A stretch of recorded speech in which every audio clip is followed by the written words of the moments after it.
trending at hot issue ngayon. Mainit-init pa, Willie Rebillame, tila pinatatamaan itong si Dingdong Dantes na host ng Family Feud.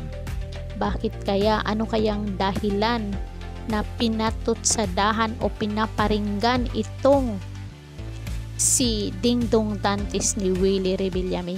Ayon sa kumakalat na balita, dahil malaki daw ang ratings ng show ni Dingdong Dantes. First time daw na nakakuha ng ganong rating. Bago ang lahat, intro muna tayo. Let's go!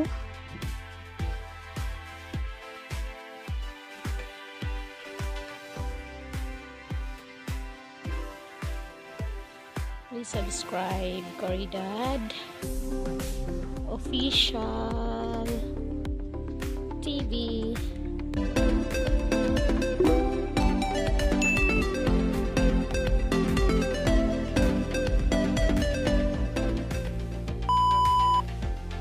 Nag-react nga ang veteranong TV host sa publicity materials na inilabas ng GMA kung saan ipinakita ang nakuhang numbers ng Family Feud na kalaban ng bagong show ni Willie sa TV5 na Will to Win.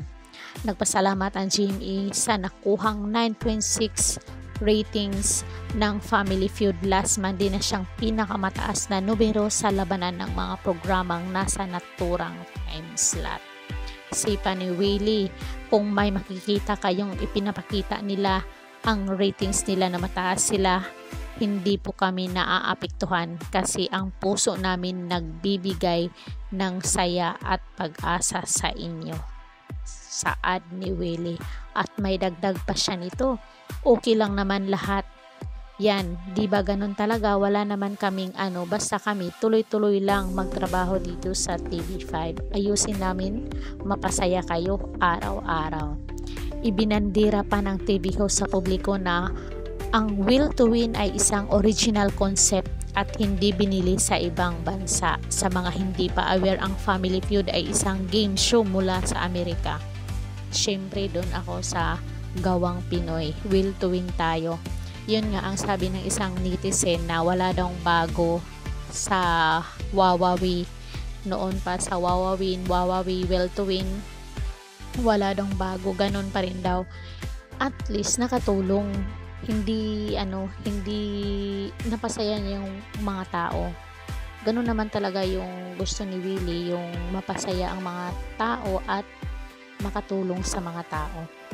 Tapos ang kinakainis lang ni Willie Rebillame ay nung first day ng Family Feud ay ang guest niya ay itong anak niyang si Meryl Soriano at tiyahin ni Meryl na si Maricel. So parang sinadya ng network na ipagkalaban yung mag-ama. Siyempre business is business.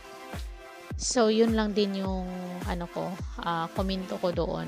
Tapos yun din yung pahayag ng may isang netizen doon na nag-react sa pahayag ni Willie Rebillame. So ano yung masasabi nyo dito guys? Comment down kayo para mabasa natin kung anong masasabi nyo dito sa sinabi ni Willie Rebillame ukol sa nakuhang rating ni Dingdong or sa Family Feud. Sulat niyo dyan sa baba.